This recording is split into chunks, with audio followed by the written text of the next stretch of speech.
Ma'am, तुम्ही आता खूप उत्तम प्रकारे प्रात्यक्षिक किंवा डेमो दाखवलं सीपीआर हं. कसं करायचं. पण ह्याचा नॉर्मल आम आदमी किंवा जी आपली जनता आहे, त्यांना फायदा होतो आणि कसा करायचा? हे बघा, कुणाचाही जीव वाचवण्यासारखं मोठं पुण्य नाही आणि तुम्ही कुणाचा जीव वाचवताय ते तो तुमचं स्वतःचा कोणतरी रिलेटिव्ह फर्स्ट आई-वडील, भाऊ-बहीण, नवरा कुणी पण असू शकतो. हो की नाही? आणि ते जर तुम्ही वाचवलं आणि अनोळखी जरी माणूस असला, तर तुम्ही त्या माणसाचा जीव नाही वाचवला, you have saved a family. तर जरी सीपीआरचा डेमो बघितला किंवा शिकलो आपण, डेमो केला शाळा, कॉलेज, ऑफिस किंवा आत्ता तुम्ही दाखवलात हो. त्याप्रमाणे, तरी लोकं कुठे एखादी व्यक्ती पडली आहे हो, चक्कर येऊन हो. किंवा रस्त्यावर पडली आहे, हो. तरी जात नाहीत पुढे पोलिसांच्या हो. भीतीने किंवा ह्यानी. हो, मग बरोबर आहे. तेव्हा काय? तर बरेचदा असं होतं, की लोकं लक्ष देत नाहीत. एक 2 गोष्टी म्हणजे एक तर त्यांना ओळखीचा नसतो माणूस, ह्याच्यासाठी मी काय करू? माझा वेळ जातोय, ते एक असेल. आणि दुसरं म्हणजे आता ह्याला जर मी घेऊन गेलो, मग पोलीस मला विचारतील, हो. मग मला जबाबदार धरतील, ही त्यांना एक भीती असते. नमस्कार. स्वागत आहे तुमचं आमच्या पॉडकास्टमध्ये काहीतरी हटके. आज आपण भेटणार आहोत डॉक्टर मनीषा घोष यांना. मनीषा घोष मॅडम ॲनेस्थेशिओलॉजिस्ट म्हणजेच भूल तज्ज्ञ तर आहेतच, पण त्या CPRही देतात. त्यांचा प्रवास आणि त्यांच्याकडे काय-काय डिग्रीज आणि त्या कुठे-कुठे कार्यरत आहेत, हे किती महत्त्वाचं आहे हे त्याच सांगतील. जाणून घेऊ आपण त्यांच्याकडून. चला तर मग. नमस्ते. मी डॉक्टर मनीषा घोष. मी एक भूलतज्ञशास्त्र स्पेशलिस्ट आहे आणि माझं शिक्षण पुण्याच्या बी-जे मेडिकल कॉलेजमध्ये झालं, जिथून मी पोस्ट ग्रॅज्युएशन केलं. त्याच्यानंतर मी लोकमान्य टिळक म्युनिसिपल हॉस्पिटलमध्ये लेक्चरर म्हणून काम केलं 5 वर्ष आणि गेल्या 22-23 वर्षापासून मी ठाण्यामध्ये म्हणून काम करते आहे. आमची सोसायटी आहे, जिचं नाव आहे थाना ॲनेस्थेशिया सोसायटी आणि आमची नॅशनल बॉडी पण आहे, ज्याचं नाव आहे इंडियन सोसायटी ऑफ ॲनेस्थेशिओलॉजिस्ट, जे खूप चांगलं काम करते देशभरात आणि इंटरनॅशनली पण. आणि आम्ही भूल देतो, आम्ही ICUमध्ये तुम्हाला बघतो, आम्ही पेन फिजिशियन्स पण आहोत आणि आम्ही सगळ्या नागरिकांना COLS हा आमचा फ्लॅगशिप प्रोग्राम पण शिकवतो. नमस्कार मॅम. नमस्ते. ॲनेस्थेशिओलॉजिस्ट किंवा भूलतज्ञ ह्याचा नक्की रोल किंवा हे कसं काय आहे? म्हणजे महत्त्व किती आहे? हे सांगा. नक्कीच. हे खूपच महत्त्वाचं शास्त्र आहे, भूलतज्ञ शास्त्र म्हणजे. जे ऑपरेशन जेव्हा आपण करायला जातो, तेव्हा प्रत्येक पेशंटच्या डोक्यात ही भीती असते, की "अरे, मला जाणवणार तर नाही ना? मला दुखणार तर नाही ना?" तर ते त्याला दुखू नये, त्याला काही कळू नये, त्याला त्रास होऊ नये आणि त्याचं ऑपरेशन एकदम व्यवस्थित आणि सुखरूपपणे होणे, ही जिम्मेदारी आमची असते. म्हणजे आम्ही भूलतज्ञशास्त्र त्याला भूल देतो, जी वेगवेगळ्या प्रकारची असते आणि त्यामुळे त्याचं ऑपरेशन आणि पोस्ट ऑपरेटिव्ह पिरियड कम्फर्टेबल आणि सुखदायक. पण ऑपरेशनच्या आधी जसं आपल्याला डॉक्टर सांगतात, की 6 तास पाणी पिऊ नका किंवा रात्रीपासून सकाळपर्यंत पाणी पिऊ नका किंवा काही खाऊ नका. हो. तर हे किती महत्त्वाचं आहे म्हणजे आणि का? हे खूपच महत्त्वाचं आहे.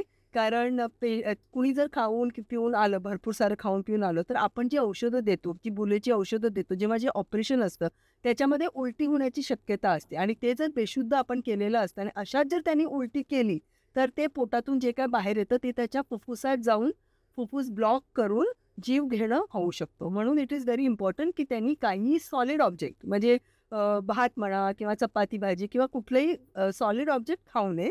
पाणी पिऊ शकतात, पण त्याचं पण लिमिट आहे. किती वाजेपर्यंत, किती वेळापर्यंत तुम्ही पाणी किंवा क्लिअर लिक्विड घेऊ शकता, त्याचं पण एक टाईम लिमिट असतं. ते तुम्हाला तुमचं भूतज्ञशास्त्र ऑपरेशनच्या आधी नीट समजावून सांगतं. तर त्याप्रमाणे ते फॉलो करणं खूप आवश्यक आहे. पण जर एखाद्याने लपवलं म्हणजे आता मी पाणी प्यायलं किंवा मी सरबत प्यायलंय आणि माझं ऑपरेशन आहे आणि मी लपवलं, तर आता आम्ही त्यांना परत-परत विचारतो, खोदून-खोदून विचारतो आणि त्याला त्याचे दुष्परिणाम पण सांगतो, की "तू जर आम्हाला सांगितलं नाही, तर त्याचे काय दुष्परिणाम होऊ शकतात, जे जीव घेणे असू शकतात." हे आम्ही त्यांना आधी व्यवस्थित समजावून सांगतो. त्यामुळे मोस्टली सगळे जे पेशंट असतात ते आम्हाला सांगतात. किंवा जर एखादं त्यांनी सांगितलं असेल, की "सॉरी, मी प्यायलो, खूप तहान लागली." तर मग आपण त्या पद्धतीने ऑपरेशन थोडंसं पुढे ढकलतो किंवा मग काहीतरी ॲडजस्ट करतो असं. ॲक्चुअली मग भूल देताना सगळी भूल देता की म्हणजे डिपेंड आहे पेशंट टू पेशंट हो. कसं आहे? सो नाऊ भूल कुठे द्यायची, कशी द्यायची, कितपत द्यायची ते सगळं आपण पेशंटला आधी बघून हां. कुठल्या जागेचं ऑपरेशन आहे, त्याप्रमाणे आपण ते ठरवतो. फॉर एक्झाम्पल कधी-कधी एवढ्याच बोटाचं ऑपरेशन हां. असतं. तर आपल्याला फक्त या बोटाला सुद्धा इंजेक्शन देता येतं, जेणेकरून फक्त हे बोट सुन्न होऊन जातं. किंवा हाताचं किंवा हाडाचं ऑपरेशन असेल तर या नसा ज्या या हाताला सप्लाय करतात त्या मानेतून खाली जातात. बरोबर. त्यामुळे एक इंजेक्शन आम्ही ज्या इथून निघतात त्या ठिकाणी किंवा इथे असं आम्ही तिथे देतो आणि फक्त आपला हात सुन्न होऊ शकतो. किंवा एखाद्या खालच्या पायाचं ऑपरेशन असेल तर मग आपण मणक्यातली सुई देतात. जी आपण सिझेरियनसाठी किंवा पिशवी जर पोटातून काढायची असेल असल्या ऑपरेशनसाठी किंवा जी आपली बेंबी असते ना, बेंबीच्या खालच्या ज्या ऑपरेशन्स असतात त्याची सुई आपण मणक्यातून देऊ शकतो आणि फक्त मणक्याखालचा भाग सुन्न करू शकतो. पण जे दुसरे ऑपरेशन्स असतात जसे हार्टचे असतात किंवा मेंदूचे असतात किंवा छातीचे असतात, अशा वेळेस आपल्याला बरेचदा पूर्ण बेशुद्ध करायला लागतं. मग ते तुम्ही कसं ठरवता की किती वेळ ऑपरेशन, म्हणून ऑपरेशन डिले होतं बरेच आपण ऐकलंय. होऊ शकतो, होऊ शकतो. आता फॉर एक्झाम्पल जर कुणाचं खालच्या पायाचं ऑपरेशन चालू आहे आणि आपण मणक्यातून दिलेली सुई त्याचा जर असर संपला, तर आपल्याला त्याला पूर्ण बेशुद्ध पण करता येतं.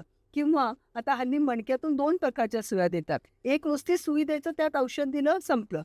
दुसरं म्हणजे एपिड्युरल एनेस्थेशिया म्हणतात. त्याच्यात एक कॅथेटर असतो, म्हणजे एक बारीकशी नळी असते जी आपण मणक्यात घालतो आणि मग त्याच्यातून आपल्याला कंटिन्युअस औषध देता येतं भुलेचं, जेणेकरून जे ऑपरेशन आपल्याला वाटतं 2 तास चालेल, पण 5 तास जरी चाललं तरी आपल्याला कंटिन्युअस त्याच्यातून भूल देता येते. आणि मग पोस्ट ऑपरेटिव्ह पिरियड म्हणजे ऑपरेशन झाल्यानंतर पण ते जे दुखतं ते पण आपल्याला कंट्रोल करता येतं त्या एपिड्युरल कॅथेटरमधून. त्यामुळे भूल ही ऑपरेशन संपेपर्यंत द्यायलाच लागते. मग ती ऑपरेशन सांगताना आपल्याला वाटतं 2 तासाचं आहे, पण कधी-कधी 4 तास पण चालू शकतो. तर आम्ही त्याप्रमाणे प्रिपेअर्ड असतो, की कदाचित जर पुढे टाईम लागला, तर काय करता येईल हे सगळं आपण आधीच आखून ठेवलेलं असतं मनात. ऑपरेशन चालू व्हायच्या आला तुम्ही भूल देता, हो. त्यानंतर बॅक स्टेजवर तुम्ही काय करता? करेक्ट. बरेच लोकांना म्हणजे इन द जनरल पॉप्युलेशनला असं वाटतं, की हे भूल देतात आणि निघून जातात. पण तसं काही नाही. जेव्हा आम्ही भूल देतो, नुसतं भूल देऊन काम संपत नाही. ती भूल नीट असर करते आहे का नाही? त्या भुलेमुळे तुमच्या शरीराच्या ब्लड प्रेशरला, तुमच्या हार्ट रेटला, तुमच्या श्वासला फरक पडतो. ते आम्ही मॉनिटर करतो आणि तिथे काही वर खाली झालं तर ते आम्ही सांभाळतो. मग तुम्ही कधी-कधी खूप नर्व्हस असता ऑपरेशनच्या वेळेस. मग अशा पेशंटना ती मणक्यातली सुई किंवा हातातल्या सुईबरोबर झोपेचं इंजेक्शन देऊन पण शांत करायला लागतं. तर ते पण आम्ही करतो. आमचं काम तेव्हाच संपतं जेव्हा ऑपरेशन पूर्णपणे संपतो. तुमचे सगळे पॅरामीटर्स म्हणजे तुमची नर्व्हज, तुमचं बीपी सगळं नॉर्मलला आणायचं आणि तुम्हाला तुमच्या रिलेटिव्हच्या हातात सोपवायचं, की हे घ्या तुमचा पेशंट सुखरूप तुमच्याकडे दिलेला आहे. आणि कधी-कधी कुठल्या पेशंटचं ऑपरेशन जर खूप मोठं असलं किंवा त्याला दुसरी काही आजार असले तर त्याला ICU पण लागतो. तेव्हा मग ICUमध्ये पण आम्ही त्यांच्याबरोबर असतो. म्हणजे ICUमध्ये जे डॉक्टर असतात, इंटेन्सिव्हिस्ट ज्यांना आपण म्हणतो, ते आजकाल ॲनेस्थेटिस्टच असतात. त्यामुळे आमचं काम नुसतं ऑपरेशन थिएटरपुरते मर्यादित नाही आहे. आम्ही इंटेन्सिव्ह केअर युनिटमध्ये पण तुमच्याबरोबर असतो. हा विषय ॲक्च्युअली खूप म्हणजे बाजूला सारला गेलेला होता, कारण बाकी सगळे फ्रंटला असतात, तुम्ही बॅकला असता. पण इंटेन्सिव्ह केअरमध्ये पण तुम्ही हे मला कळलेलं नाही, कसं काय आणि का? हो. तर खूप वर्ष म्हणजे बरेच वर्षापासून ॲनेस्थेशिओलॉजिस्ट हा कधी पेशंटच्या समोर आलेलाच नसतो. तो पेशंट जातो एखाद्या सर्जनकडे किंवा एखाद्या फिजिशियनकडे, की मला असा त्रास होतोय. मग ते डिसाईड होतं, की ह्याला ऑपरेशन करायचे आणि ऑपरेशनच्या थोड्या वेळ आधी हा भूल देणारा डॉक्टर. हे पण बरेच जणांना माहीत पण नसतं अजूनसुद्धा इव्हन इन टुडेज वर्ल्ड. त्यामुळे आम्ही स्वतःला इंट्रोड्यूस करतो, की मी सो अँड सो आहे आणि त्याची फुल हिस्ट्री घेतो. काही गोष्टी सर्जन लोकं विचारत नसतील. कारण त्यांना त्यांचं लक्ष त्या सर्जरीवर असतं ना. मग त्यांना मेडिकल प्रॉब्लेम्स काय आहेत, त्या कशा कंट्रोलमध्ये आहेत की नाही, ते सगळं आम्ही बघतो. मग त्यांचे ब्लड रिपोर्ट, एको, हार्टची तपासणी, लंगची तपासणी जी काही केलेली असते ती सगळी बघून मग आपण भूल काय द्यायची ते ठरवतो. म्हणजे भूल द्यायच्या आधी तुम्हाला भरपूर अभ्यास करावा लागतो. नक्कीच. त्यामुळे आम्ही जे अभ्यास करतो ना, ते नुसतं भुलेचाच अभ्यास नाही. त्याच्यात मग डायबिटीज, ब्लड प्रेशर, इतर आजार ह्यांच्यावर काय औषध उपचार चालू आहे, कारण त्याचं आणि आमच्या मेडिसिनचं काय इंटरॅक्शन असतं हे आम्हाला माहिती पाहिजे. दुसरं म्हणजे सर्जरी कुठल्यातरी ऑर्गनची चालू आहे. फॉर एक्झाम्पल हार्टची सर्जरी चालू आहे किंवा लंग्सची किंवा लिव्हरची किंवा आतड्यांची. तर त्या आतड्यावर काय फरक पडतो आपल्या औषधाने आणि पेशंटच्या होल बॉडीमध्ये त्याच्यामुळे काय वर खाली होतं हे पण आम्हाला माहिती असलं पाहिजे. म्हणजे आम्ही खरं म्हणजे पेरी ऑपरेटिव्ह फिजिशियन, म्हणजे ऑपरेशनच्या काळात आधी, during the operation and post operative पिरियडमध्ये आम्ही खरं म्हणजे पेशंटचे फिजिशियन असतो. आणि मग त्याच्यानंतर मग आयसीयूमध्ये पण ते मॉनिटरिंग लागतं ना पेशंटला post operatively. Right. He has to come back to normal. He cannot remain in the state of भूल forever. Right. So that also we need to monitor. So we have moved into the ICU because of this. हो. Yeah. Because म्हणजे मोठ्या सर्जरीजला ICU मध्ये जेव्हा शाक करतात तेव्हा हो. मग जेव्हा पेशंट जागा होतो भुलेतून तेव्हा काही रिॲक्शन सांगू शकाल का? हो, आता मोस्टली आम्हाला असे पेशंट येतात ते असे, "अरे, संपलं ऑपरेशन, मला काही कळलंच नाही." हे म्हणजे हे जेव्हा पेशंट सांगतो तेव्हा it is I think the gold medal that we can get, की त्याचं होऊन एवढी मोठी सर्जरी त्याला काही पण कळलं नाही, त्याला काही पण दुखलं नाही. So that is one thing. मग दुसरे पेशंट असे सांगतात, "काय दिलं होतं मॅडम, मी असा मस्त फिरून आलो, हे करून आलो." So they are in in a euphoric state, they are also very happy. कधी-कधी असं होतं, की कुठे एखाद्या पेशंटला पेन असतो, मग तो जरासा सांगतो इथे दुखते तिथे, then we can supplement with other things. But mostly आता ॲडव्हान्सेस खूप झाले आहेत आणि पेन रिलीफचे माध्यमं खूप वाढलेली आहेत. So we are able to bring out a patient of anaesthesia absolutely pain free and comfortable. Anaesthesia दिल्यावर असं कुठले पेशंट होता का की जो असं खूप काय काय बडबड बडबड बडबड हो, करतात ना. असे बरेच पेशंट आहेत, स्पेशली ना जे ड्रग ॲडिक्ट्स असतात ओके. किंवा जे अल्कोहोलिक असतात. हां. ज्यांना दारूची खूप सवय असते आणि मग त्यांना असं काही दिलं की ते आपल्याच तंद्रीत जातात and then they can become rowdy or they can become anxious. Some people start singing, some become little violent. असं होतं, पण त्याच्यासाठी मग आपल्याला ते असं औषध देऊन त्यांना शांत करायला लागतं. काय म्हणजे ऑपरेशन थिएटरमध्ये पण हे येस. लहान मुलांना भूल देताना आई बाबा खूप घाबरलेले असतात.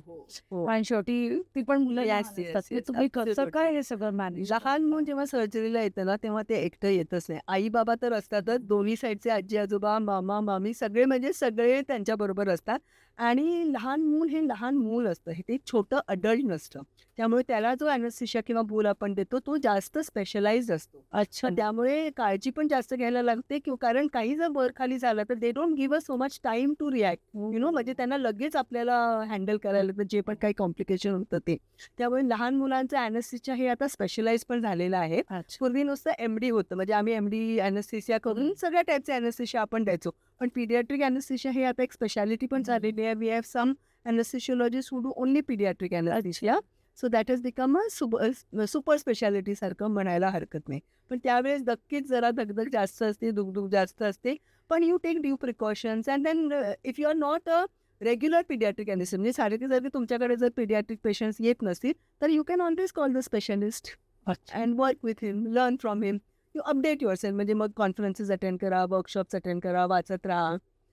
हे येस. तुम्ही म्हणजे असं सांगाल का आई बाबांना की जेव्हा सर्जरी प्लॅन होते एखाद्या पिढ्याची किंवा एखाद्या लहान मुलाची बरोबर. तेव्हा ॲनेस्थेशिओलॉजिस्ट किंवा भूल तज्ञ बरोबर एक मीटिंग गरजेची असते? ॲब्सोल्युटली कारण गरजेची हे असते. होत नसेल कारण काय होतं होत नाही. सगळे स्ट्रेसमध्ये असतात Yes, tension. yes, पण yes, म्हणजे yes, का yes. महत्वाची आता ह्याच्यासाठी ना rapport and communication is very very important अच्छा. Between the surgeon and the anaesthetist. म्हणजे ज्याच्याकडे तो पेशंट ऑपरेशनसाठी आलेला असतो, it becomes his primary duty की त्याने ॲनेस्थेशिओलॉजिस्टला वेल इन ॲडव्हान्स इन्फॉर्म करायला पाहिजे. म्हणजे भरपूर त्याला टाईम द्यायला पाहिजे की या तारखेला हा पेशंट आपल्याला करायचा आहे, असं छोटं बाळ आहे, जे काय आहे त्याला वजन आहे, त्याच्या ही हिस्ट्री आहे. आणि ह्याच्या पुढे आम्ही काय करतो की आम्ही त्यांच्याकडून मग त्या पेशंटचा फोन नंबर घेतो किंवा सांगतो की आमचा फोन नंबर त्याला द्या आणि आपण आधीच फोनवर किंवा व्हॉट्सॲप कॉलवर किंवा व्हिडिओ कॉलवर आईबाबांशी, फॉर एक्झाम्पल आता कधी कधी पेशंट बाहेर गावून येतात ऑपरेशनसाठी, मग ते आपल्याला आदल्या दिवशीच भेटतात किंवा ऑपरेशनच्या दिवशीच भेटतात.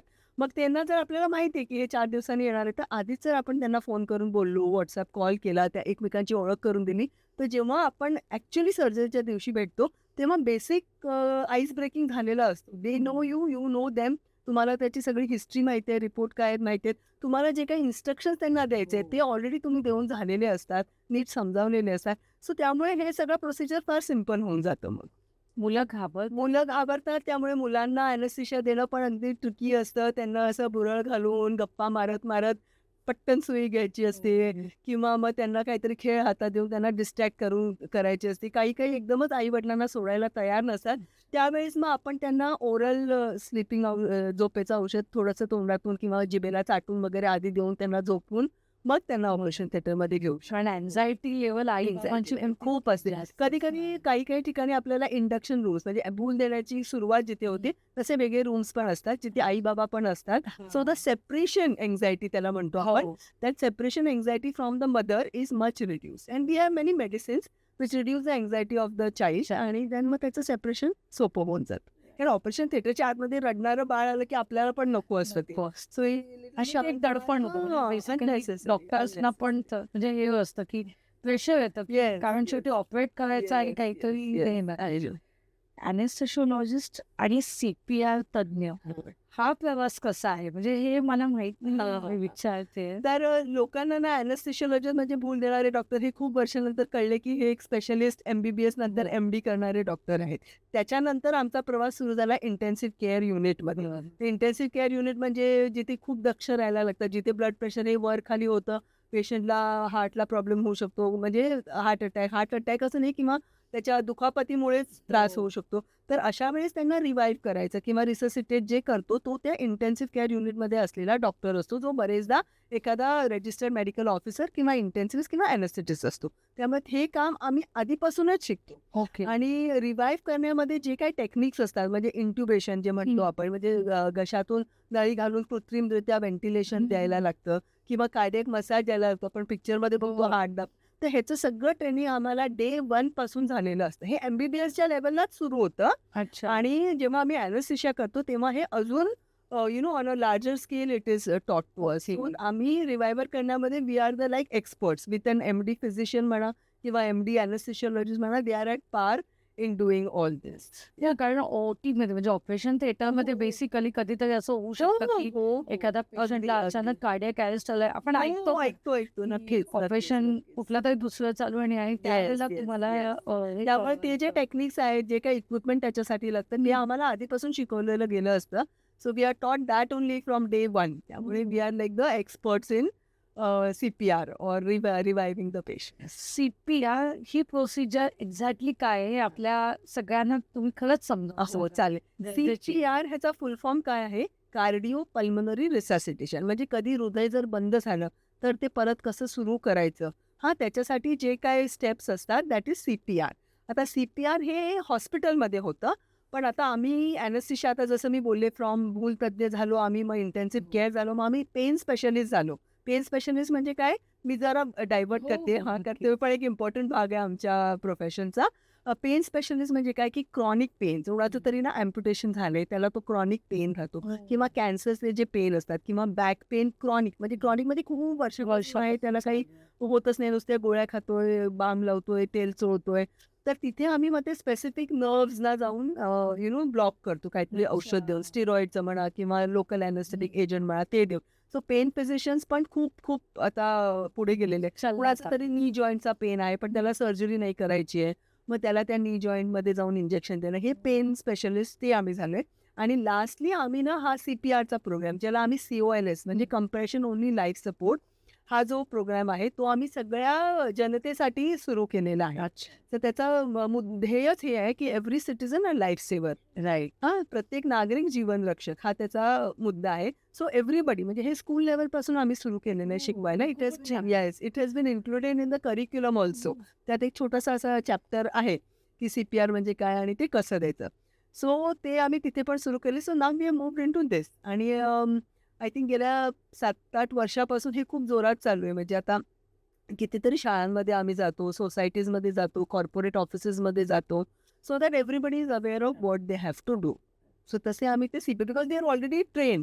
So now it is our duty to train everybody, not just the medicos and the paramedics, but every lay person. प्रत्येक माणसाला यायला पाहिजे कसं करायचं. CPR आपण जे बॉलिवूड स्टाईल बघतो की तो हिरोईनला वाचवतो किंवा हे करतो, ते खरंच तसं असतं का त्याच्यापेक्षा काही वेगळं? त्याच्यापेक्षा बरंच वेगळं असतं. म्हणजे बेसिक ते जे छाती दाबून दाखवतात ते, पण ते सायंटिफिक दाखवत नाही, ते आपलं वेगळं असतं त्यांचं emotional. But that is a very scientific thing, how it is done, where it should be done, who should do it, how to do it. त्याचे सगळे स्टेप्स आहेत ते आपण, आय कॅन टेल यू, आपण डेमो दाखवूया. तर त्याच्यामध्ये main हे काय असतं की आपली जी ब्रेन असते, ब्रेनला ब्लड सप्लाय कंटिन्युअसली लागतो. It can function without oxygen. म्हणजे ब्लड सप्लाय म्हणजे oxygen in the blood for 3 minutes at the most. 3 मिनिटापेक्षा जास्त जर तुमचं हृदय बंद पडलं आणि तुमच्या ब्रेनला जर ब्लड सप्लाय मिळाला नाही किंवा ऑक्सिजन मिळालं नाही, तर तो ब्रेन मरून जातो. So that person can be revived. Heart can be revived after अर्धा तास, पाऊण तास, 1 तास झाला तरी हार्ट आपण रिवाइव्ह करू शकतो, because it is an electric circuit inside it. पण तो ब्रेन जर नाकाम झाला तर नुसता हार्ट रिवाइव्ह करून the quality of life will be extremely poor. He will be like a vegetable, right? So the aim of CPR और COLS जे आहे is to keep the blood supply to the brain continuous and alive. Exactly. So we have to save the brain basically by compressing the heart. by keeping कारण that blood heart supply. म्हणजे हृदय चालू होईल हो. पण तो माणूस unconscious मध्ये जाऊ तर मग शकतो. काय फायदा फायदा त्या लाईफचा. एक्झॅक्टली. मग हे CPR कधी आणि कसं करायचं, म्हणजे हा, किती वेळात करायचं आणि कसं कळेल मला की या माणसाला CPRची गरज आहे? करेक्ट. आता कसं होतं, आपण बरेचदा ऐकतो ना, तो असा बसल्या बसल्या पडला आणि एकदमच म्हणजे नॉन रिस्पॉन्सिव्ह झाला. So CPR should be started as soon as possible. आता जर आपण कुठेतरी लाईनीत उभे आहोत, suppose that's a queue and somebody just falls down, तर first instinct should be to go and see काय झालंय, हा. Right? And then we have to try to awaken, म्हणजे त्याला उठवायचा प्रयत्न करायला पाहिजे. पण खूप वेळ प्रयत्न नाही करायचा, कारण टाइम इज प्रेशियस. हो. की ते जितक्या लवकर तुम्ही ते कार्डियक कम्प्रेशन सुरू करता तितके रिवायवलचे चान्सेस जास्त असतात, राईट? सो कारण ते असं आहे की ते 1-1 मिनिट तुम्ही डिले केलं ना, तर ते रिवायवलचे चान्सेस गो डाऊन बाय 10%. म्हणजे तुम्ही 5व्या मिनिटाला सुरू केलं तर it's 50% chances already. So you have to start as early as possible, ताबडतोब. तर आधी तुम्ही बघायचं की पेशंट म्हणजे तो जो पडलेला माणूस आहे तो कुणी पण असू शकतो. तुमच्या घरातला माणूस असू शकतो, तुमचा फ्रेंड असू शकतो, टीचर, एनीबडी, अननोन पर्सन असो. तुम्ही गार्डनमध्ये फिरायला गेलात, समोरच्या बाई पडल्या, असं पण होऊ शकतं. So first you have to make sure that he is on a flat hard ground. कारण तुम्ही जेव्हा कम्प्रेशन देता that ground should be flat and hard surface. नाही तर कुठल्या तरी स्पंजी बेडवर तुम्ही जर करायला गेला तर नुसती ती बेड अशी हालत नाही. So it will not be effective. So flat hard सरफेसवर पाहिजे. You have to try to awaken the patient as soon as possible. And you have to make sure की सराउंडिंग जे तुम्ही हे देताय ते सेफ आहेत. म्हणजे आता कुठेतरी आग लागली आहे सपोज आणि तिथे जर कोणतरी पडला तर त्या आगेत जाऊन आपण नाही करू शकत. की pull him out and make sure that the scene is safe. किंवा पाण्याच्या बाजूला पूर असं काही सापडला तर तिथे नाही, आपण त्याला बाजूला घेऊन. नाहीतर कसं होणार, there will be 2 victims and no rescuer. तर you are the rescuer, has to take care of yourself first. आपण जसं आपण प्लेनमध्ये, एरोप्लेनमध्ये, हवाई जहाजात गेलो ते सांगतात ना, ऑक्सिजन मास्क पहिला स्वतः लावायचा मग दुसऱ्या लावायचा. You have to make sure that you are safe. मग तो जर पडलेला असेल, you make sure he is on hard surface and you try to त्याला उठवण्याचा प्रयत्न करायचा. 1-2दा असं शोल्डरवर टॅप करून are you okay, are you okay. Response दिला तर फाईन, नाही दिला काहीच रिस्पॉन्स तर इमिजिएटली शाउट फॉर हेल्प. म्हणजे तुमच्या आजूबाजूला कोणी असेल तर त्यांना हेल्प करायला बोलवायचं आणि तो COLS जो आम्ही म्हणतो तो कम्प्रेशन चालू. येस. कम्प्रेशन फक्त देतात का त्याच्यावर माउथ टू माउथ ब्रीदिंग पण देतात? सो आता कसं आहे, तुमच्याकडे जर खूप लोक असतील, is there somebody, then mouth to mouth can be combine with compression. But if you are alone or there only 2 people, then compression only is also adequate. Okay. कारण मेनी पीपल काय होतं, ते येत नाहीत मदतीला, तर त्यांना ते माउथ टू माउथ द्यायचं नसतं. तर ते म्हणतात मी माझ्या ओळखीचा नाही की ती कसं पेशंट आहे, मला नाही द्यायचं. But that is not necessary. Compression only is also effective. त्यामुळे माउथ टू माउथ जर असेल, कुणी द्यायला तयार असेल, तर तुझा नवराच पडलाय किंवा आईचं आहे, तर you can go head and do it. But otherwise it is not compulsory. You can do it only with compression. म्हणजे त्याच्यासाठी आपल्याला फक्त आपले 2 हात पाहिजेत आणि जिद्द पाहिजे की मला हेल्प करायचं आहे, वाचवाय दिसणार. येस. पण हे झाल्यानंतर त्या पेशंटला किंवा त्या व्यक्तीला आपण ॲम्ब्युलन्स मध्ये नेलंच पाहिजे, हे गरजेचं आहे? अगदी अगदी हे बघा, कधी कधी तो नुसता भोवळ येऊन पडलेला असेल, तो उठून बसेल, त्याने लाईक इट इज ओके. पण काहीच रिस्पॉन्स देत नसेल आणि तुम्ही तुमचं COLS किंवा ते कम्प्रेशन चालू करून सुद्धा जर काही कुणी रिस्पॉन्स दिला नाही तर ambulance. So the next step is call for help. त्या हेल्पमध्ये it is basically you are calling the ambulance for help. आणि त्याच्यासाठी आपला नॅशनल इमर्जन्सी नंबर पण आहे 108 किंवा 112. तो आपण फिरवला की ते ॲम्ब्युलन्स मग तिथे येईल. आणि मग त्या ॲम्ब्युलन्सला बोलवताना पण आपण क्लिअर कट इन्स्ट्रक्शन सांगायला पाहिजेत की 1 माणूस आहे का 4 माणसं आहेत. कधी कधी ट्रॅजेडी असते कुठलं तरी, तेव्हा 4-5 लोक असू शकतात. So you have to clearly त्या ॲम्ब्युलन्सवाल्याला सांगायला पाहिजे की बाबा या ठिकाणी यायचंय, 4 माणसं आहेत. नाही तर 1 ॲम्ब्युलन्स येऊन फायदा नाही, मग त्याला 4 ॲम्ब्युलन्स आणायला लागते. असं एज आहे आणि इथे ते आपण घेऊन जायचे. पण ॲम्ब्युलन्स साधी चालते? Yes yes, I no.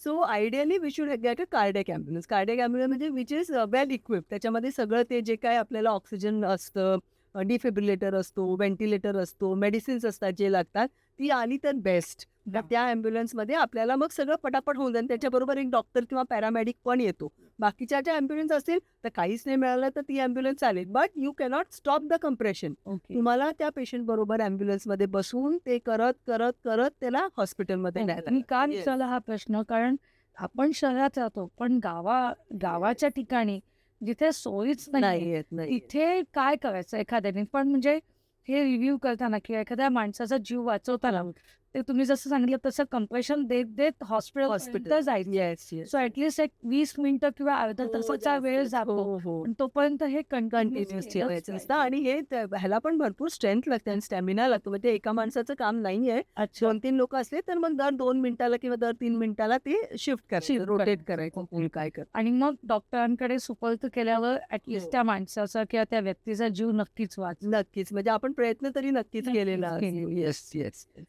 याच्यामध्ये अजून काय काय बारकावे आहेत जे ॲक्च्युली तुम्हाला सांगायचे आणि हे लोकांना माहिती नाहीत? कारण मलाही नव्हते माहिती.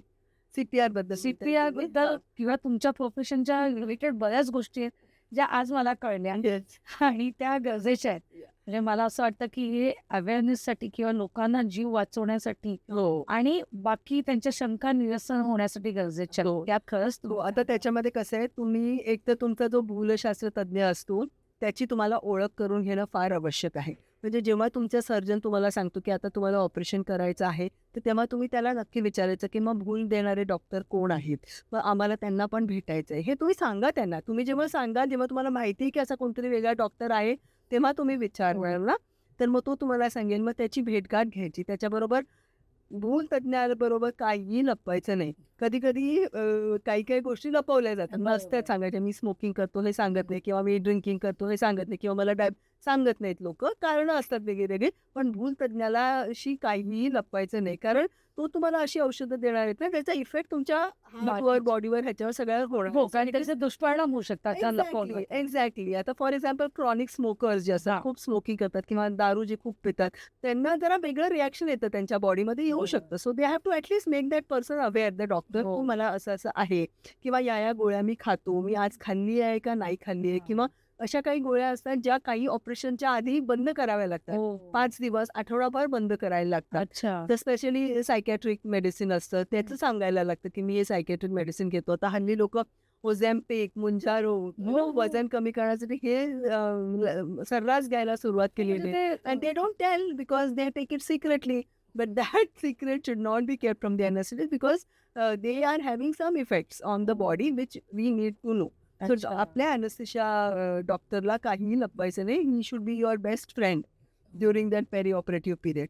ते एक. मग दुसरी जे काय तुमची पोथी असेल मेडिसिन्सची किंवा प्रिव्हियस हो. त्याची सगळी माहिती तुम्ही त्यांना द्यायला पाहिजे. सो दॅन ही नोज की या ऑपरेशनला तुम्हाला असं झालंय, तसं झालंय. काही ॲलर्जीज असतील तुम्हाला, तर त्या ॲलर्जी सांगणं गरजेचं आहे. कारण एखाद्याला ॲलर्जी असेल ना हिस्ट्री, तर त्याला इतर औषधांची ॲलर्जी असण्याची पण शक्यता असते. सो त्यामुळे ते एक तुम्ही 100% सांगायला पाहिजे.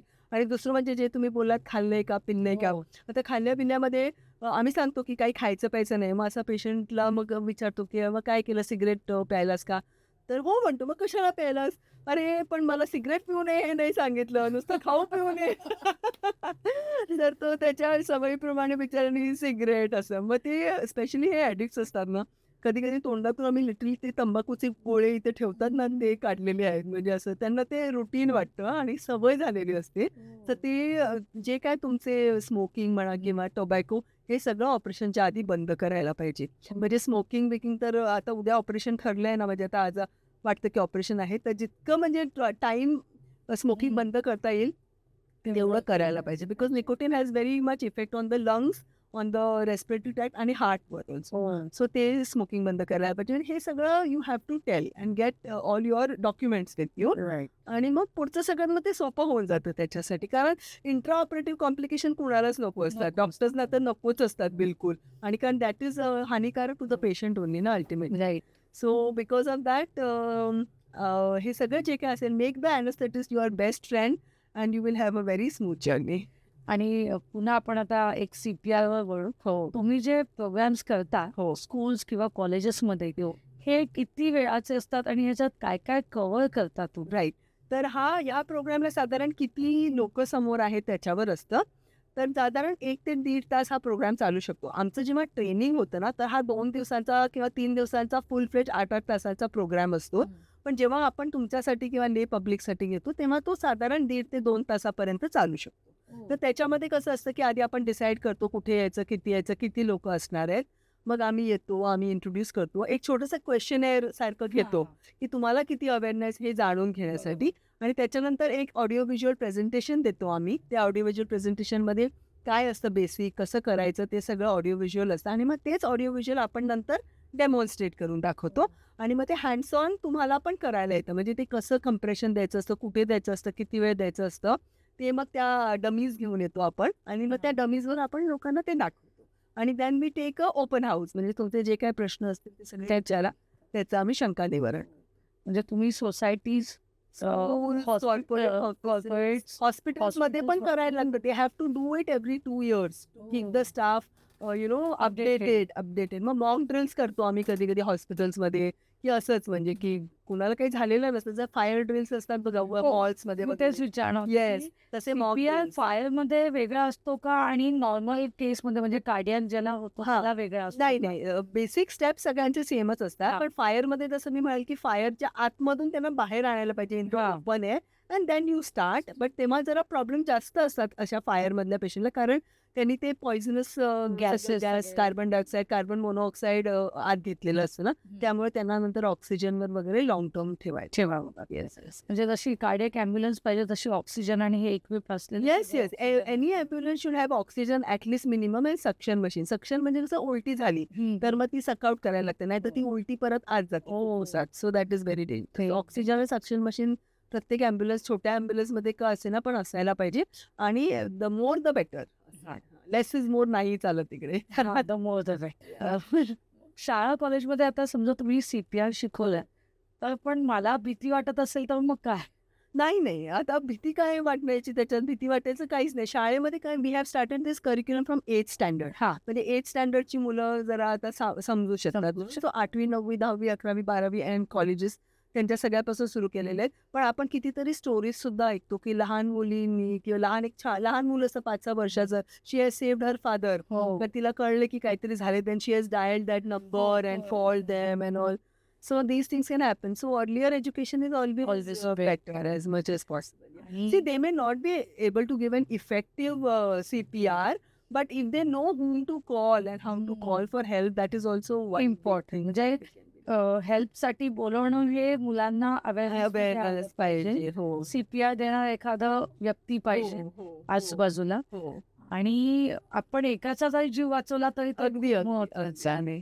तुम्ही आता डेमो देणार आहात की अजून काही सांगणार आहात सीपीआरचं? We can start with the demo. Demo. जर आपल्या समोर ना कुणीही व्यक्ती जर असा अचानक पडला, बेशुद्ध झाल्यासारखं वाटलं, तर सर्वप्रथम आपल्याला त्याला सुरक्षित स्थानी घेऊन जायचे. म्हणजे आग लागली असेल तर आगीपासून दूर, पाणी पूर असेल तर त्याच्यापासून दूर, रस्त्यामध्ये असेल तर रस्त्याच्या कडेला.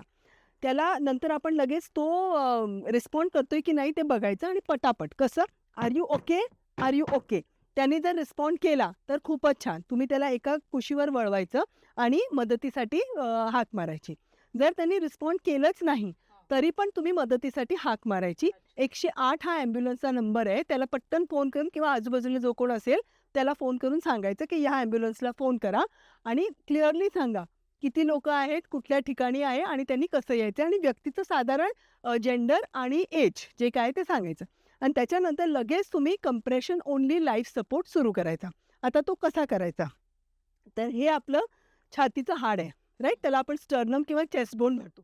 ते इथे सुरू होतं आणि इथे संपतं. तर हे जे हाड आहे त्या हे जे जिथे ते संपतं त्याच्या 2 फिंगर्स वरती, म्हणजे 2 बोटं वरती, साधारण ह्या 2 निप्पलच्या लाईनमध्ये आपल्याला कंप्रेशन द्यायचं आहे. तर त्याच्यासाठी काय करायचं आहे, दोन्ही हाताची जुळवाजुळवी करायची आहे, अशी किंवा अशी कशी चालेल. आणि इथे मध्ये ठेवून आपल्याला कंप्रेशन द्यायचे. आता किती वेळा द्यायचे? तर साधारण मिनिटाला 120 वेळा आपल्याला कंप्रेशन द्यायचे. नॉर्मल आपला हार्टबीट 70 to 80 वगैरे असा असतो, पण आपल्याला 120 वेळा द्यायचे. 110 ते 120. तर 1, 2, 3, 4 असं आपल्याला 120 वेळा न थांबता द्यायचे. मनातल्या मनात आपल्याला 1 ते 30 असं मोजायचं आहे. असं 5 वेळा आपल्याला मोजायचं आहे. म्हणजे 5 सेट्स ऑफ 1 to 30. म्हणजे साधारण तुम्ही 150 वेळा द्याल, म्हणजे 2 मिनिटं, 1.5 मिनिटापर्यंत द्याल. किती डीप द्यायचे? 5 ते 6 इंच डीप. म्हणजे त्यांनी काय होतं, की हे जे चेस्टचं बोन आहे आणि मागे जो मणका आहे त्याच्यामध्ये हे हार्ट कंप्रेस होतं. Heart is a balloon with blood. तर ते तुम्ही कंप्रेस जेव्हा करणार, तेव्हा हा ब्लड सगळं वरती ब्रेनपर्यंत जाणार आहे. तर कसं आपण करणार आहोत? दोन्ही हात जुळवणार आहोत. हा पार्ट आयडेंटिफाय करणार आहोत आणि इथे हात ठेवून 1, 2 असं 30 वेळा मनात म्हणायचं, परत 30 वेळा मनात म्हणायचं, असं 5 सायकल्स करायच्या. 5 सायकल्स केल्यानंतर थांबायचं. परत are you okay? Are you okay? Response बघायचा. रिस्पॉन्स आला तर वेल एंड गुड. रिस्पॉन्स नाही आला तर परत चालू करायचं. ओके? तुम्ही दमलात की तुमच्या बाजूला जो दोस्त असेल त्याला सांगायचं. 1-2 माणसं अजून हो, असतात. आणि हे किती वेळ करायचं? जोपर्यंत हा जागा होत नाही किंवा तुम्ही थकून जाता किंवा तुमची हेल्प येते. हेल्प आली की त्याला ॲम्ब्युलन्समध्ये घालून हॉस्पिटलमध्ये न्यायचं. पण ॲम्ब्युलन्समध्ये सुद्धा हे चालू ठेवायला पाहिजे. इन केस ॲम्ब्युलन्समध्ये व्हेंटिलेटर किंवा सोय नसेल तर. म्हणजे हॉस्पिटलमध्ये नेईपर्यंत कंप्रेशन चालू ठेवायचं कंटिन्युअस. ओके? तर आलं लक्षात? सेफ सीन पाहिजे. कुठे करायचं? तर हे जे इथे हाड संपतं त्याच्या 2 फिंगर वर, दोन्ही हाताची जुळवाजुळवी इथे आणि प्रेशर तुमच्या कमरेतून यायला पाहिजे. हे असं नाही किंवा हे असं पण नाही. शोल्डरमधून तुम्ही कंप्रेशन देणार. असे. ओके? हे असे नाही किंवा हे असे नाही. हे असे. हां? 120 मधोमध. मधोमध म्हणजे हे जे तिथे थांबतं त्याच्या 2 फिंगर वरती. हां? आणि 120 per minute 5 to 6 centimetres deep. Okay? हो. असं. राइट? हे फक्त जनरल पब्लिकसाठी किंवा कुठल्याही डॉक्टरसाठी when he is outside the hospital setting where you have no other equipment except your 2 hands. Get it? Okay. Thank you. Ma'am, तुम्ही आता खूप उत्तम प्रकारे प्रात्यक्षिक किंवा डेमो दाखवलात CPR कसं करायचं. पण ह्याचा नॉर्मल आम आदमी किंवा जी आपली जनता आहे त्यांना फायदा होतो आणि कसा करायचा? हे बघा, कुणाचाही जीव वाचवण्यासारखं मोठं पुण्य नाही आणि तुम्ही कुणाचा जीव वाचवताय ते तो तुमचं स्वतःचा कोणतरी रिलेटिव्ह फर्स्ट, आई वडील भाऊ बहीण नवरा कुणी पण असू शकतो, हो की नाही? आणि ते जर तुम्ही वाचवलं आणि अनोळखी जरी माणूस असला तर तुम्ही त्या माणसाचा जीव नाही वाचवला, you have saved a family. त्याच्याबरोबर त्याचे ही माईट तो एकटाच पुरुष असेल त्या घरातलं करता धरता किंवा तीच बाई असेल जिच्यावर सगळं डिपेंडंट आहे घर, त्या बाईचा जर तुम्ही जीव वाचवला किंवा त्या माणसाचा जर जीव वाचवला, तुम्ही फक्त एक जीव नाही वाचवलाय, तुम्ही एक फॅमिली वाचवली. सो ते पण आपण लक्षात ठेवायला पाहिजे. पण जरी CPRचा डेमो बघितला किंवा शिकलो आपण, डेमो गेला शाळा, कॉलेज, ऑफिस किंवा आत्ता तुम्ही दाखवलात हो. त्याप्रमाणे, तरी लोकं कुठे एखादी व्यक्ती पडली याच्यावर करून किंवा रस्त्यावर पडली तरी जात नाहीत पुढे पोलिसांच्या भीतीने किंवा ह्यानी. हो, मग बरोबर आहे. तेव्हा काय? तर बरेचदा असं होतं की लोक लक्ष देत नाहीत. एक 2 गोष्टी म्हणजे एक तर त्यांना ओळखीचा नसतो माणूस, ह्याच्यासाठी मी काय करू, माझा वेळ जातोय, ते एक असेल. आणि दुसरं म्हणजे आता ह्याला जर मी घेऊन गेलो मग पोलीस मला विचारतील, मग मला जबाबदार धरतील, हे त्यांना एक भीती असते. पण तसं काही नसतं. एक गुड समॅरिटन ॲक्ट म्हणून असतं, ज्याच्यामध्ये you have done something good. तुम्ही काहीतरी चांगलं काम केलंय, तुम्ही त्या माणसाला वाचवायचा प्रयत्न केलाय आणि मग तुम्ही त्याला पोलीस किंवा हॉस्पिटल इथे घेऊन गेलाय, तर तुमच्यावर तसा काही दबाव नसतो, तसं काही प्रेशर नसतं. तर जर कधी तुम्हाला कुणी असा माणूस पडलेला दिसला आणि तुम्ही त्याला मदत करायला गेलात, तर बिंदास जा, त्याला मदत करा. It is nothing. म्हणजे त्याच्यासारखं चांगलं काम तुम्ही नाही करू शकणार. कोणी तुम्हाला ट्रबल करणार नाही ह्याच्या बाबतीत. आता तो माणूस जो पडलेला असतो ना, तो टेक्निकली तो डेडच असतो, कारण त्याचा हार्ट चालू नसतं. पण तुम्ही प्रयत्न करताय की तुम्ही त्याला परत जिवंत किंवा वाचवू म्हणून. त्यामुळे त्यात लिगॅलिटी पण काही नसते. ॲक्च्युअली तो गेलेलाच असतो, पण आपण प्रयत्न करत असतो त्याला वाचवायचा. हो, पण ही जे तुम्ही जसं म्हणालात, की कधी-कधी गेलेला असतो व्यक्ती आणि आपण वाचवायला, पण तेच इल्लीगल म्हणजे पोलीस म्हणतात तुम्हाला काय आहे किंवा असं काही नाही, झालं नाही, तर? नाही. पोलीस आता आमचा सगळ्यात पहिला डेमॉन्स्ट्रेशन जो झाला ना, तो पोलीस कमिशनरच्या ऑफिसमध्येच झालेला होता ह्याच्या बाबतीत and they are also well aware of this thing. अच्छा. आणि मग काहीतरी सस्पिशियस जर वाटलं पोलिसला, तर मग तो तर तुम्हाला असते. प्रश्न करेल आणि तुम्ही त्याची उत्तरं नाही देऊ शकलात, तर तुम्हाला 4 प्रश्न जास्त विचारले जाऊ शकतात. But as a matter of routine असं नाही. नाही. नाही. येस. आज आपण भेटलो डॉक्टर मनीषा घोष यांना आणि आपण त्यांच्याकडून जाणून घेतलं मेन म्हणजे ॲनेस्थेशिओलॉजिस्ट किंवा भूल तज्ज्ञ काय असतं, त्यांचे ते काय करतात म्हणजे ऑपरेशनच्या आधी, ऑपरेशनच्या वेळेला आणि नंतर. प्लस ते CPR देतात. म्हणजे ते तुमचा पूर्णपणे जीव वाचवायचं काम करतात, जे ॲक्चुअली आपल्याला फार गरजेचं आहे आणि त्यांच्याकडून आपण जाणून घेतलं. पण तुम्हाला जर डॉक्टर मनीषा ह्यांना बोलवायचं असेल, तिथे CPRचा डेमो द्यायला, अजून जीव वाचतील आपल्याकडचे, तर तुम्ही नक्की आम्ही दिलेल्या नंबर खाली जो नंबर दिला डिस्क्रिप्शनमध्ये, नाव आणि नंबर, त्याच्यावर त्यांना खरंच संपर्क साधा आणि खरंच याचा लाभ घ्या. नक्कीच आपल्या हातून एक पुण्यकर्म होईल, सत्कर्म होईल, कोणाचा तरी नक्कीच जीव वाचेल आणि आपण हे नक्की करावं. Thank you. Thank you ma'am. Thank you.